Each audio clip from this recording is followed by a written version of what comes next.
Shalom family, Most High in Christ blessed. It is your little big sis Sai, and I am back with another video which is inspired by our foremother Martha, who had the opportunity to welcome Christ into her home and to serve. If you're unsure of what I'm talking about, you can read about it in Luke chapter 10 and John chapter 12 as well.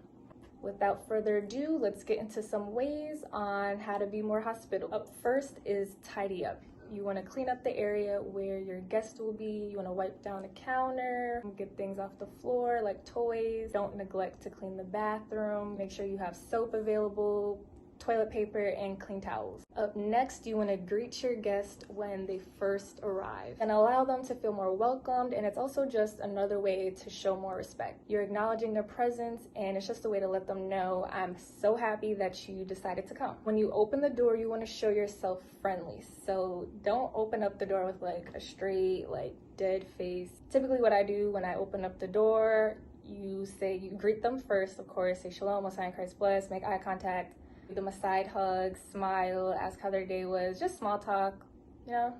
When my dad has company, for instance, I typically like to open up the door first. That way I can greet company as soon as they come in. You don't want to wait until your company, well, if they're not your guests, you don't want to wait until they're in the middle of conversation and then you're kind of like interrupting later on to say shalom. It's just, you're interrupting the whole flow of their conversation, whatever they got going on. So yeah, just save yourself the embarrassment. This is first-hand experience. Greet your guest as soon as you hear that doorbell ring. Number 3 is provide them with something to eat and drink. If you prepared a meal, cool, but you don't necessarily have to. Just have water available, juice, snacks, fruit, just little things just to have on standby just in case they do get hungry. You want to offer it to them. Number 4 is offer your services or offer your help. So if you have guests come over, they may come with different boxes, packages, or little kids.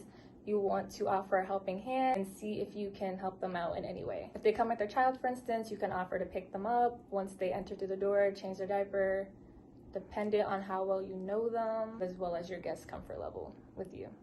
Tip number 5 is, I feel like this is a given, but you want to spend time with your guest. So if a sister comes over, you don't want her to spend majority of her time on the phone. That's just like a red flag. Gotta insert a red flag right here. Like, she should not be bored sitting on the phone.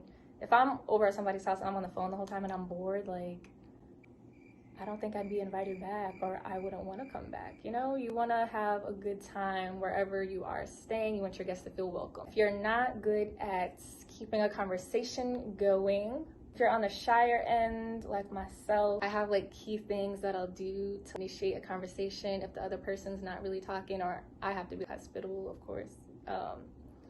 I'll usually start off with like, hey, Shalom, how was your day? Or how was your ride over here? And then if the conversation is still flat, you can always just turn on a movie that piques the both of your interest, or a TV series.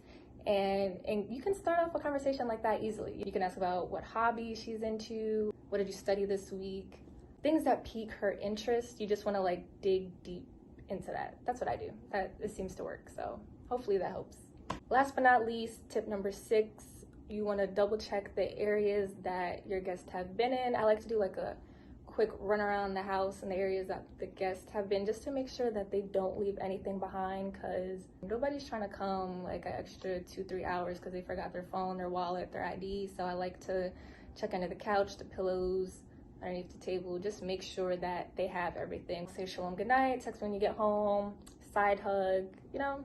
That is all I have for today's video. Lord's will, y'all can incorporate some of these tips if you are not already. And remember that you represent your father's household as YDOS. You are either living under your father's house, your uncle's house, your brother's house, whoever has the authority over you in that household. You represent that house, that family. So at the end of the day, you want to take joy in serving the mighty men and their families that come over. All right, that's it. Shalom, Most High in Christ bless. Lord's will, y'all enjoyed this video. Until next time. But first behold in your